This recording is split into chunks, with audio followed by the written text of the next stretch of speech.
life's all about. A mid-engine British sports car on a lovely day in North Yorkshire.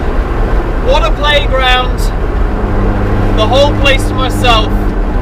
Nothing can ruin this day.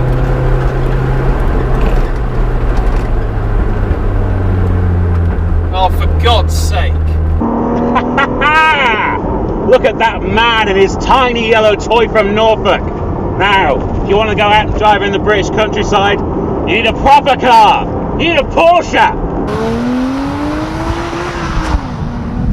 I think what you'll both find is you've done the wrong thing and spent far too much money, because you can have just as much fun in a little car that costs you next to nothing.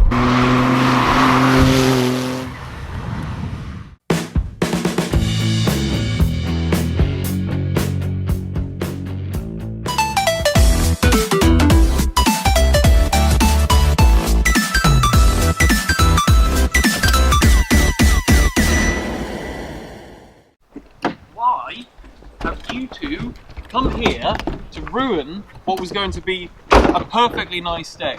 Because you've brought the wrong car. I haven't. How could I have brought the wrong car? You absolutely Lotus have. Elise, it's a mid-engine sports car. I don't understand how either of you can think that you have brought the right car. I have brought the quintessential mid-engined convertible sports car. Sorry, I just need to check. Is this It's all real, baby. It's not glued on. It's not glued on. I just assumed because it was a Porsche that it would be a two-page, you know. It's because this car appeals to esteemed, cultured Old men. golfists. Yes. People who have come good in life.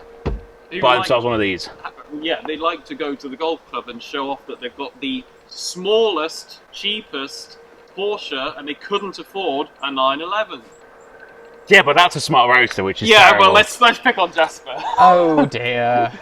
We can argue all day I'm very much enjoying and it. make fun of Jasper. Yes. But I think we won't really get anywhere. We won't provide the viewers with any information. What we should do is a series of scientific-style tests with a concrete scoring system. 3 points for a winner, 2 points for second place, 1 point for the loser. And I think the obvious first choice for sports cars is acceleration.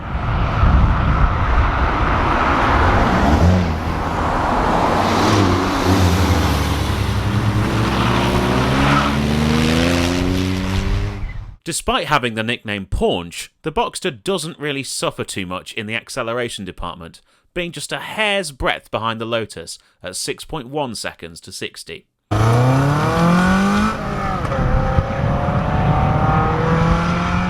My car will do 0 to 60 in 6 seconds, making it the fastest here. My 0 to 60 time, in comparison to the other two cars here, is positively pedestrian, coming in at 9.9 seconds. Okay, so that's 3 points for my Lotus, 2 points for Harry's Porker, and 1 point for Jasper's Smart. On to the next challenge.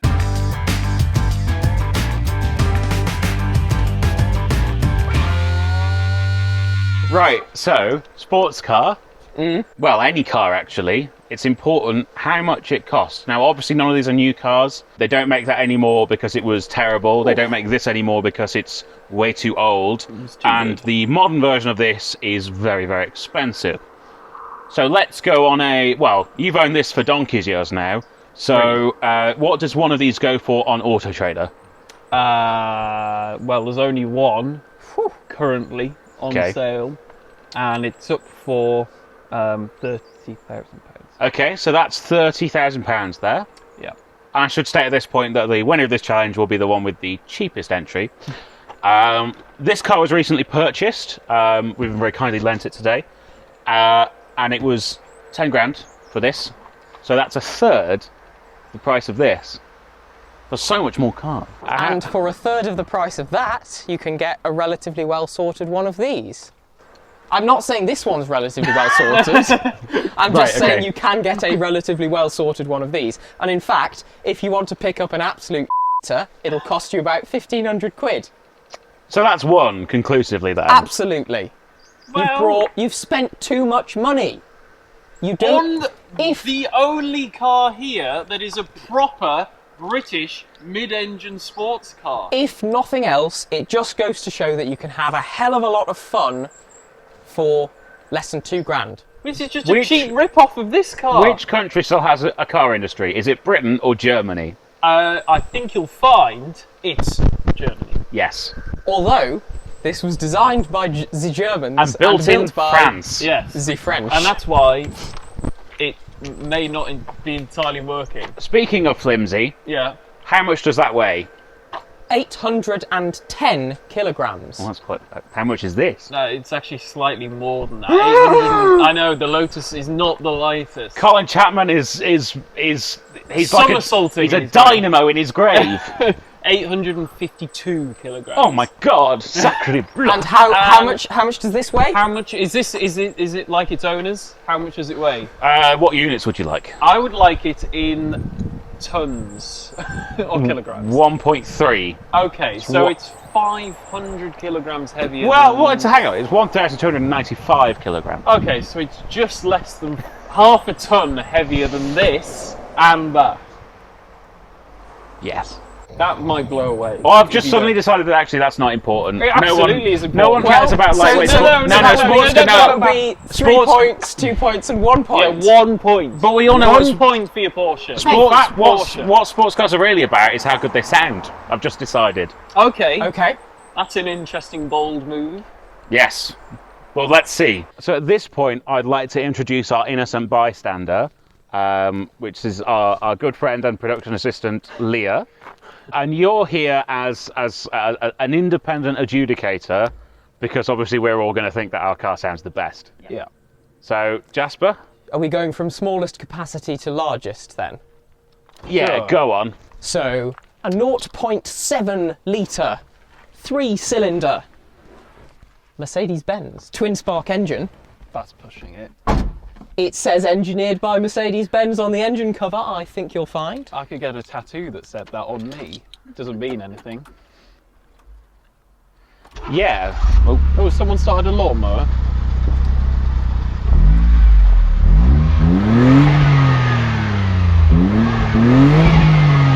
Did you hear that turbo whistle? I heard Turbo noise? It actually smells like a lawnmower. It does smell like a lawnmower. I don't know what you're talking about. Give it a whistle again.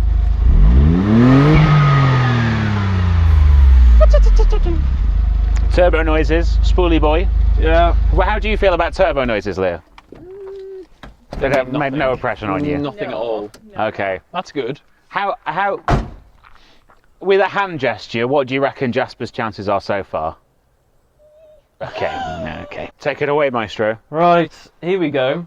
So this This is will be really This is graceful. a 1.6. This is a 1.6 Toyota engine. Toyota engine. Toyota yes. have made some excellent engines, as I'm VVTi. sure you're all aware. Oh, you mean the 1JZ that was made by Yamaha? And just absorb this. I love that incredible- electrical whining.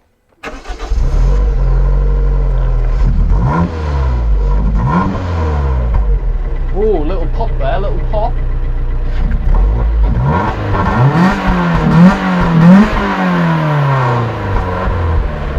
It's very hollow, isn't it? It's almost like it's coming from a very small displacement. Yeah, okay. I like that one. That one's doing it for you? Yeah, Okay. definitely. Well, just you wait, right? Let's see how the big boys do it. Oh, yeah. How big is your engine, Harry?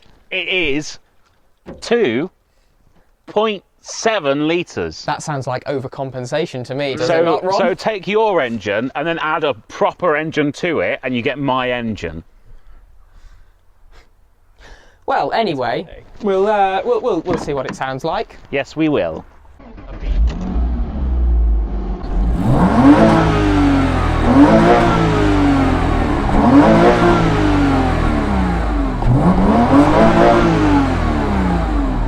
That sounded like the golf club to me. It just that has no reverberation at all. No. What are you talking about? Would you like the scores on the doors? Yes, 3, Yeah, 2 and 1, yeah, please. tell us the loser first. Well, it's hello. 1 point. Thank you. Thank you. Well done. Thank 2 you. points. It is very close, I must say. But the engine pop does it for me. So 3 points to the Yes! 2 points to the fourth. Loser! Comments. Write in the comments if you think that was stolen from me.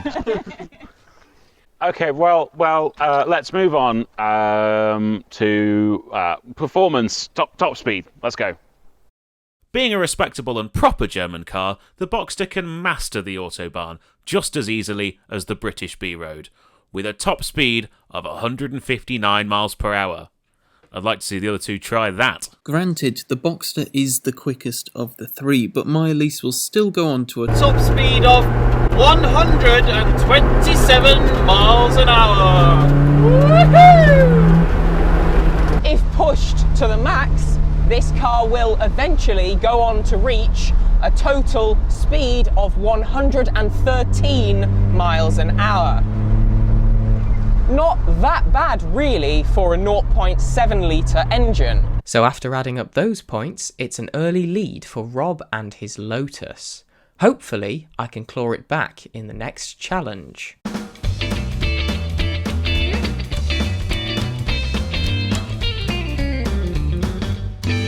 Right, something that is important even in a sports car, and you must both confess this, is the ability to carry a little bit of luggage with you.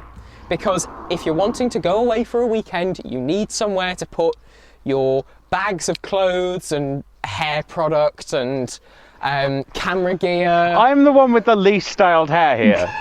Yes, but we all know that that's a toupee, so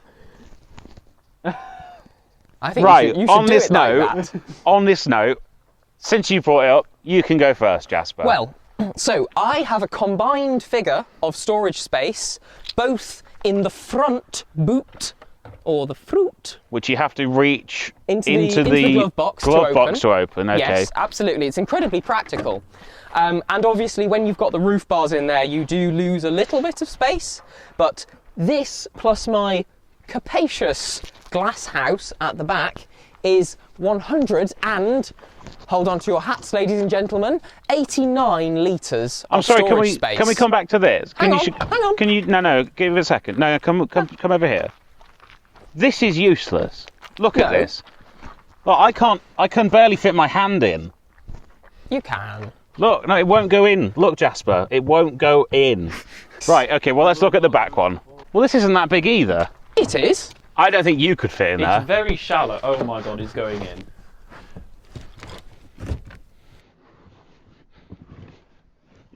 It's so easy to egg on. Watch your shoulder. Okay, the rest of the video. The rest of the electrics. So, if you want to come with me, yeah. This is the... Oh, it's got out. That's damn. Unfortunate. I have a front boot with a capacity of 150 litres on gas struts. So was mine. Which is massive. Look at that. I will confess that's an irritatingly large boot. It's huge, isn't it? That's nearly as big as both of mine. As your combined capacity. Yes. But I don't only have this. I then can also... I know you can open this from the key, unlike that pleb. Wow. Also have a rear boot, or boot as most people call it, again on gas struts. And this one is 130 litres. And you'll note there's a sort of extended space here for your golf bats, if you're into that sort of thing. Wonderful. So that'll be 280 litres combined, which beats you. Okay, Rob. Well, it's just, yeah, it's got a boot. Okay. It's under there. Yeah? I thought your engine was under there. The boot's there. How's it open? Is it in here? There's a lever next to the front drive. No. You're going completely the wrong direction. Think hopelessly impractical. No. Wrong direction completely. No. Further down by the back of the seat. Oh. Yeah. There we go. Well, that's a stupid location. No. And you thought me having to reach into my glove box was bad. Stop. Stop laughing. It's got a boot strut. My boot is 115 litres, except You've got a battery in it. I've got a battery in it. Should that not be Fastened down, yes, Yeah. but it's on a trickle charge because sometimes it goes dead. It's also where you store the roof, and you cannot store the roof behind the seats. I bet you could. You can't. We've tried. Should fit It's not there. possible if you are tall, which I am. You might be Fair. able to because you're a short arse. Yeah, I forgot to mention, there's a good 50 litres more behind the driver's seat if I'm driving. Look at how far that has to go forwards. Oh yeah, you'd fit a set of skis in there. Anyway, Poking out the roof. that's my boot. You can't actually put too much in there because I'm there sorry, is- just before you close it, I just want to make sure, because I know previously loads of people have been very angry, so I'm going to stick this down in here so you can see that the boot continues under, that's upside down now. So it does continue for the full width of the car, but the important thing is the opening is tiny, so anything larger than a rucksack is a pain to get into the boot, correct? I would attest to that. I would also attest to the fact that you aren't allowed to put much in there, otherwise it'll go through. Yes. Because it's not made of granite. I also, hang on, I just want to point to out, climb into it. the capacity of this is larger than your engine. Very funny. Anyway, that's that, and the front. Yeah, the front boot. How big's the front boot? Because that opens as well, doesn't it? The front boot is not actually a thing. Do I just pull on this bit? No. You'll just take the body off of the chassis. If you Or do here? that. No. Oh, right. Why is that wet? This section opens, but that's just for mechanical stuff. It's not actually storage. So there's no storage under the front at all? Not as such. So your combined storage is? 115 litres minus the roof, which is probably 50 litres. Yeah. Oh, but that fits behind the seats. But I would argue that makes this the best sports car Okay. because it's not bothering with the practicality element. But as we discussed at the start of this section, that practicality element is actually quite important. I dispute that. Have you got a glove box? I have a shelf. That's not a glove box. I have a shelf. You've got... Wow, the 1960s called It Wants Its Car Interior Features Back. Have you got a cup holder? No. I mean, this maybe. No, Rob, that's not a cup holder. Okay. Why would you need to drink if you're driving? 2 hands on the wheel, you're on the ragged edge. And how many times have you managed to unstick this on the road?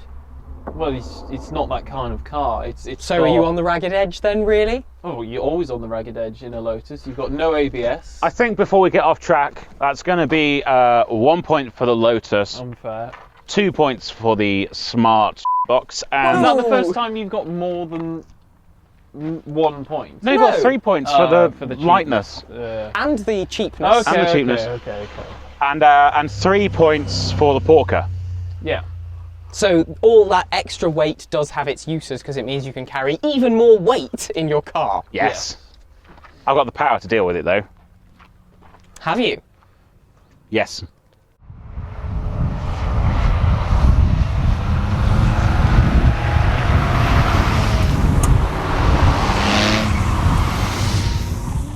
Power figures, a standard Smart Roadster has 82 brake horsepower and 110 Newton meters of torque.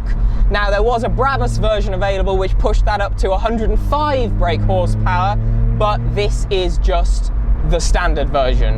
A whole 82 horses. So here in the Porsche, I've got 240 horsepower and 270 Newton meters of torque. Whereas I have 136 brake horsepower and 160 Newton meters of torque. Finally, the Porsche's in the lead. Now I just have to make sure it stays there.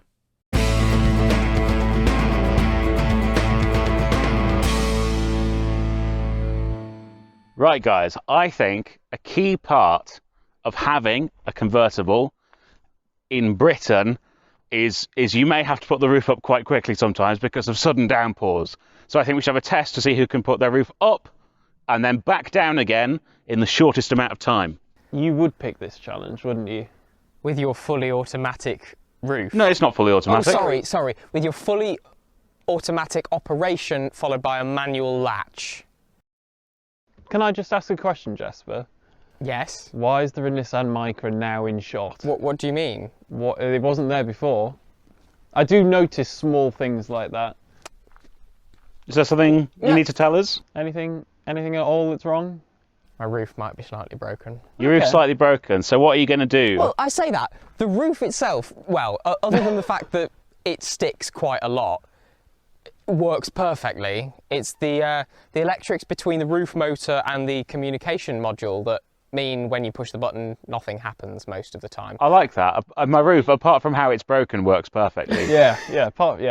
That's why you get a car with no electronics at all. But I'm correct in assuming you are going to manage to raise and lower your roof. I think so. Somehow. Yes. But I'm right in that. I also think the button in your car is not going to do it. The button in my car will probably not. I will try, but the button in my car will almost certainly not work. Okay, well, with that in mind, 3, 2, 1, go. Oh my god. Got loads of time. My I'm just roof gonna. is in my boot. Right. I'm just gonna climb in. Side of our cars. Clutch in. Pace to be safe. First bit. Put these just structural bits in. Yeah, that's the roof going up.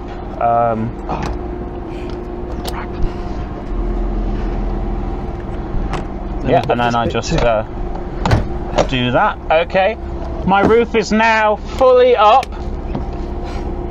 I'm now going to lower it again. Oh, clipping you.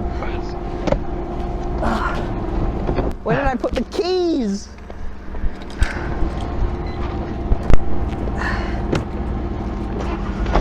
I'm done. Right, roof's up. I win. Roof's I'm the up. winner. Roof's.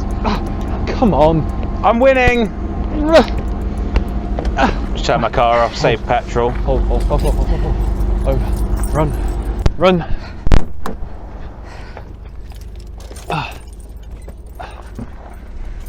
In boot. Oh, boot. And I'm already done, Jasper, so do you need a hand? Yeah, go on, man. If you're offering. second. Yeah. I think we're going to have to help our colleague. Hold that and don't touch anything. Do you want me to guide it? Yes, that would be very helpful.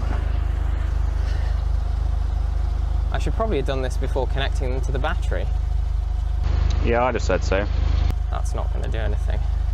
What on earth are you doing? This looks so dodgy. There you go, roof is moving. Pull it. I'm pulling it.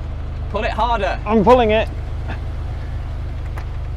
You might have to flip up the bits of fabric there. This one? Yeah, just flip that up.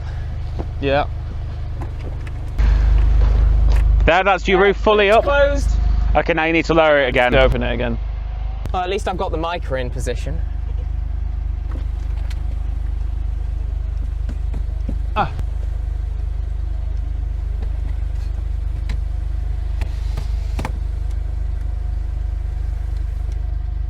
Done.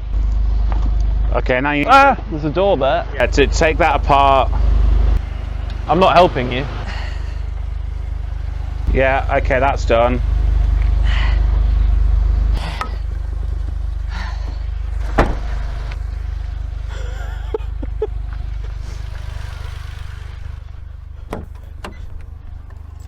Are you going anywhere on your holidays this year? You know, just the usual. Yeah.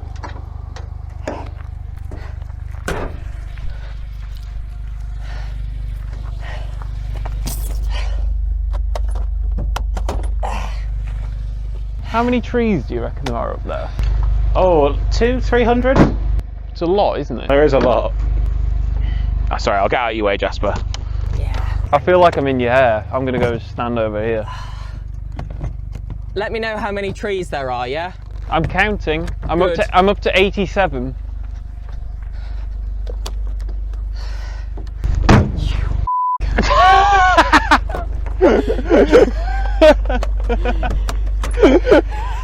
You absolute. And you will need a beep there, you w***er. As if it wasn't hard enough. That's the wrong end. I think we're up to, I'm going to guess, 2 minutes? several weeks. There, easy. In just 6.5 minutes. So I think that's what they call a crushing victory for the Porsche.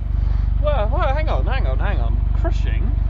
I was done twice as quickly as you, and I didn't have to run around my car. No, but it wasn't a thrashing. That was a thrashing. Okay. Just remind me how much that costs? 10 grand. 3. But his roof works. My roof also works. Your roof has nothing to break. That's why you should get a Lotus. Yeah, manual roofs don't break. Mine was basically manual. Yeah, it is now. Right, let's clear this mic wrap shop and move on.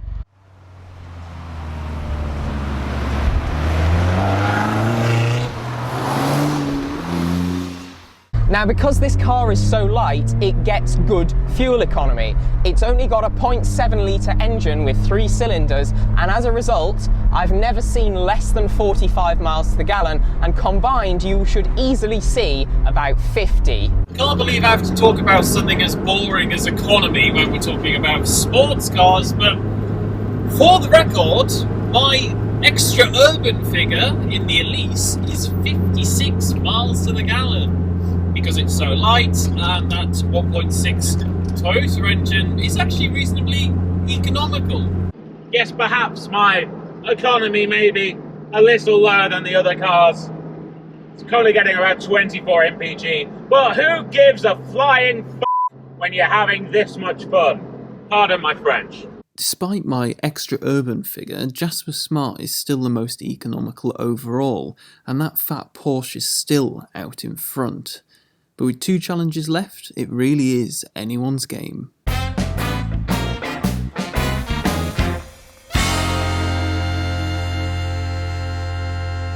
Well, I would argue that the probably fairly high up in the list of things that you need on your sports car Get to your point. is how good it looks. No, fair. That is important to a sports car. That is important. Is he going to make us say something we all like about the other person's car now? Because this sounds like the angle he's going for. Bit touchy-feely. Ooh. Well, go on then. It's hard to pick only one thing with yours, to be honest. Yeah, I mean, I really like the lights that curve round the bottom of the headlamp cluster. That's one of my favourite features. Thank you, Jasper. That's very kind of you to say. You're going to have to keep walking. I like the way the whole bottom of the car pinches in between the wheels. Yeah. And it curls right back in on itself. Yeah. I think it gives it a really... Accentuates the haunches. Yeah, it gives it just a gorgeous shape. Yeah. This looks more like a supercar than a sports car. Well, I mean, I feel like that's pushing it. But people have literally come up to me in the petrol station because they have no idea what it is, and they'll say, "Is it a McLaren?" If they're half with it, or I have had someone ask me if it's a Ferrari, and well, no, because it's not red. No, and I've just said yes because I can't be bothered to explain that it isn't. But has anyone ever asked you if your car is a Ferrari? Me? Strangely enough, no. No. You wouldn't. So I think Rob's point about this looking like an exotic sports car is fair. Yes. Let's find something we like about this. Okay. I like the 3-spoke alloy wheels. The 3-spoke alloy wheels are very good. They are very good. They're very nice dirty to have. I like this. It's like is it the 250 bread van? Oh yeah, yeah. It reminds me of a 60s sort of endurance racer. The fact it's got this coupe back on it. But then drops away quite quickly. Yeah. Okay. Nice. I'll take that. I like the fact it looks the same going forwards as it does backwards. No, Rob. But it doesn't. You have to be nice. And it doesn't.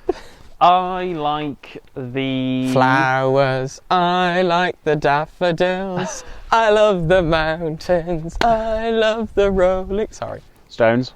I like the how all Porsches have this, where the lights are sort of the main haunch at the front, and then it pinches down at the nose, so it's better for aero. It's odd he says that, because that's what I was going to say. Oh. So I'm going to have to think of something different now. Although I do like that styling feature. I know the obvious choice on this specific car. I mean, the colour is gorgeous, and these alloys really do set it off nicely. It's a little bit of contrast, but not. And also the so. fact these alloys are grey. All of the plastic around the car is also grey, and it's just colour matched very nicely. It's a nice two-tone thing going on. I do also really like the rear end because it looks very squat and muscular, but I could say the same about that car as well. Well, if you like the front, you'll like the back. Right. Well, with all of this said, I can concede. Number one, there are many people out there who think ignorantly, like Rob, that this car looks the same at the front and the back. But I will concede, I don't think this looks as exciting as the Lotus. I So think my vote is with the Lotus for the best looking car. Yeah. Do you agree? Yeah. Not even begrudgingly, because it's very eye-catching. 3 points, 2 points, 1 point. Yeah. Right. Next. You're not even going to argue your case? Well, it's no point, is it? Well, there's no point. We've defeated him. We've hammered him down. It's got unique elements, but unique does not always mean good. That's true. David Dickinson's got unique elements, but I wouldn't say he's a good-looking man. Mainly his iron-coloured. Well, one thing I will say is that the notchback looks better with the roof down, but the coupe looks better with the roof. No, it doesn't. Right, let's move on. Next. Okay.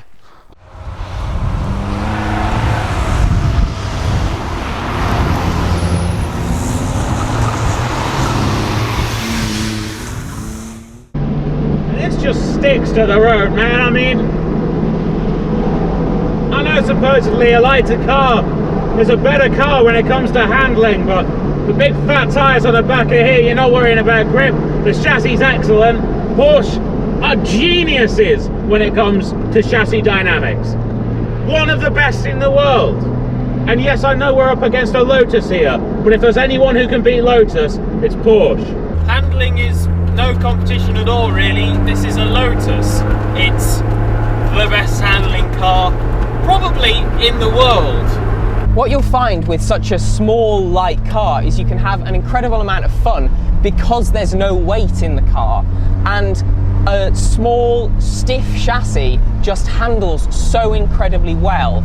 You don't need a tremendous amount of power if the vehicle is so light and so stiff, because it will grip and just hold the road so well.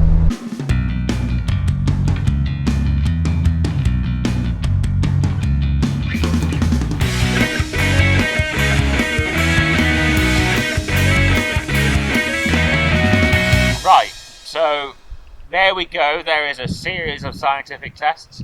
The results are on your screen now, and in ascending order we will reveal the winners for those of you who can't do maths. So in last place, putting in a commendable effort, is the Smart Roadster. Hello. Though honestly, considering its price, it did pretty well against the big boys. Coming in a shock second, Yeah, we weren't expecting this at the start. No, we genuinely weren't. the Porsche, the quintessential obvious choice, has lost to the British underdog. Loser! So there you go. So I don't think we actually ruined his day, really, did we, Harry? I think we made all of our days a lot better. We have Absolutely. had quite a lot of fun today. Yes. I mean, hard work. Yeah, so we've done a lot of hard work and journalism. Yes. Yes. This is what the consumers want to know. Yeah, they need to know, should they spend £3,000 on a Smart or 30 on a Lotus? And we've told them categorically, you need to spend 10 times the money to gain 4 points. Yeah, 5 points. 5 points. Yes, it's clearly worth it, ladies and gentlemen. Absolutely. However, though, knowing those results, Jasper, would you pick a different car? I'd be tempted by a Boxster, to be honest. But for general enjoyment while driving, in a way, I think you can potentially have a little bit more fun with this because you can use absolutely all of the power. So you would still pick that? Probably, because I'm a cheapskate. I would still pick the Porsche. I would still pick the Elise. There we go. What a you conclusion. Have fun! Yeah. Fight it out in the comments. And while you're down there, if you've enjoyed the video, make sure to give it a like. And also subscribe. While you're down there, in the description, we have all of our social media. We have our spread shop thing. You buy stuff with our logo on it, or stuff with things, mugs and hats and that. And we have a Patreon, and we have channel memberships, and we have all the information for them down in the description. Go there now, like the video, comment, all the other stuff. Subscribe! I was robbed on the sound test. Okay, goodbye. See you next time. Bye.